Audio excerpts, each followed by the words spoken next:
internal partai kita baik-baik saja. Kita menyerahkan sepenuhnya komunikasi politik atau menyerahkan sepenuhnya pada Ketua Umum untuk melakukan lobby-lobby dan komunikasi politik dengan partai-partai lain untuk membangun atau membentuk koalisi ya agar Partai Golkar bisa menjadi capres.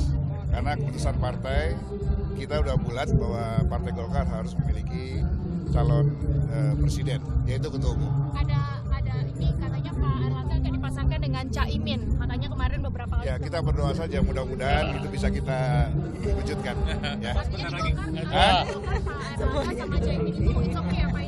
Bagi partai kami Golkar yang terpenting mewujudkan hasil keputusan Munas bahwa Partai Golkar harus memiliki calon presiden yaitu Ketua Umum Partai Golkar.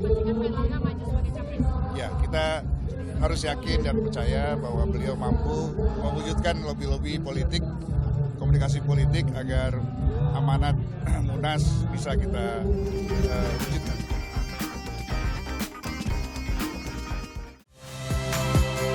Saya Nitya Anissa, saksikan program-program Kompas TV melalui siaran digital, pay TV, dan media streaming lainnya.